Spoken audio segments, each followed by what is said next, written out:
Hi hello నమస్తే welcome to PSP news. నేను సుమన్. ఇవాళ అంధకారంలో మగ్గిపోతున్నటువంటి ఈ ప్రపంచానికి వెలుగులు నింపాలనే ఉద్దేశంతో ప్రపంచంలో చీకటిని తరిమేసినటువంటి సూర్యుడు బల్బు రూపంలో ప్రపంచానికి వెలుగునందించినటువంటి గొప్ప మహా సైంటిస్టు థామస్ అల్వా ఎడిసన్ గారి జయంతి.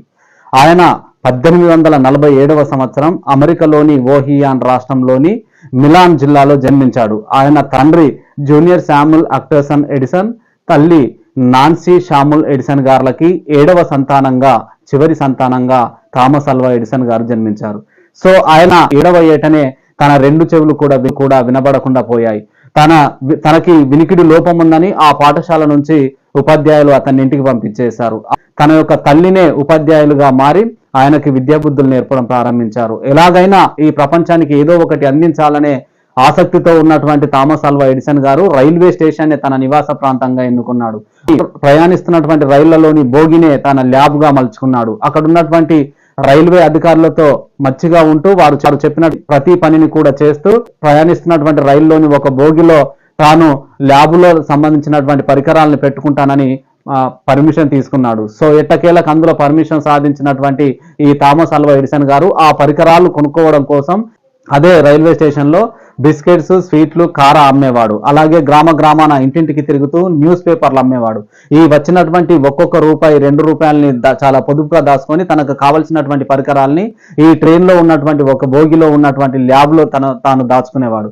ఆ రైల్వే బోగిలో ఉన్నటువంటి ఆ ల్యాబ్ లో అనేక సార్లు ప్రయోగాలు చేసేవాడు. ప్రతిసారి ఫెయిల్ అయినప్పటికీ మళ్ళీ నిరుత్సాహపడకుండా ప్రయత్నం చేస్తుండేవాడు. ఏకంగా ఒకసారి అయితే ఆ ప్రయోగం విఫలమయ్యి ఏకంగా బోగి అంతా మంటలు రావడంతో రైల్వే స్టేషన్ అధికారులు అతన్ని బయటికి నెట్టివేశారు. అయినా సరే కొద్ది రోజులు సమయం తీసుకొని మళ్ళా ఆ అధికారుల దగ్గరికి వెళ్లి తన తప్పును తెలుసుకున్నానని, ఇంకోసారి అలాంటి తప్పు జరగనివ్వనని ఎట్టకేలకు మళ్ళీ పర్మిషన్ తీసుకొని అదే రైల్వే బోగిలో మళ్ళీ ప్రయోగాలు చేయడం ప్రారంభించాడు.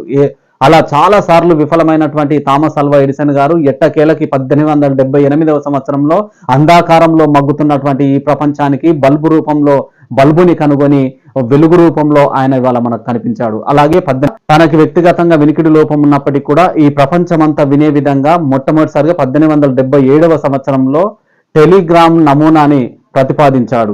పిక్చర్ కెమెరా కూడా తాను తయారు చేసి, అలాగే మొట్టమొదటి ఎలక్ట్రానిక్ పెన్ను కూడా తయారు చేశారు. అలాగే మెనోగ్రాఫ్ ని కూడా, అలాగే టెలిగ్రాఫ్ ని కూడా కనుగొన్నటువంటి గొప్ప మహా సైంటిస్ట్ ఇవాళ థామస్ అల్వా ఎడిసన్ గారి జయంతి. కాబట్టి ఇప్పుడున్నటువంటి నేటి తరం యువత అంతా కూడా తప్పనిసరిగా ఈ థామస్ అల్వా ఎడిసన్ ని ఆదర్శంగా తీసుకోవాల్సినటువంటి అవసరం ఎంతో ఉంది. ఆయన యొక్క సేవలను గుర్తించినటువంటి అమెరికా ప్రభుత్వం ఏకంగా 3 సార్లు తపాలా బిల్లుని విడుదల చేసి ఆయనను గౌరవించుకుంది. ఆయన చనిపోయే ముందు 1929వ సంవత్సరంలో ఒకసారి, అలాగే బల్బులు ఉన్న తర్వాత 50వ శతదినోత్సవంలో ఒకసారి, 100వ పుట్టినరోజు అప్పుడు మరొకసారి 3 సార్లు తపాలా బిల్లని ఆయన పేరు మీద గౌరవార్థంగా ప్రకటించింది. ఈ ప్రపంచంలో ఉన్నటువంటి చీకటిని తరిమేసే బల్బును అందించినటువంటి థామస్ అల్వా ఎడిసన్ గారికి మా పిఎస్వి న్యూస్ తరఫున సెల్యూట్ తెలియజేస్తూ నేను మీ Suman. Thank you one and all. Please subscribe my channel.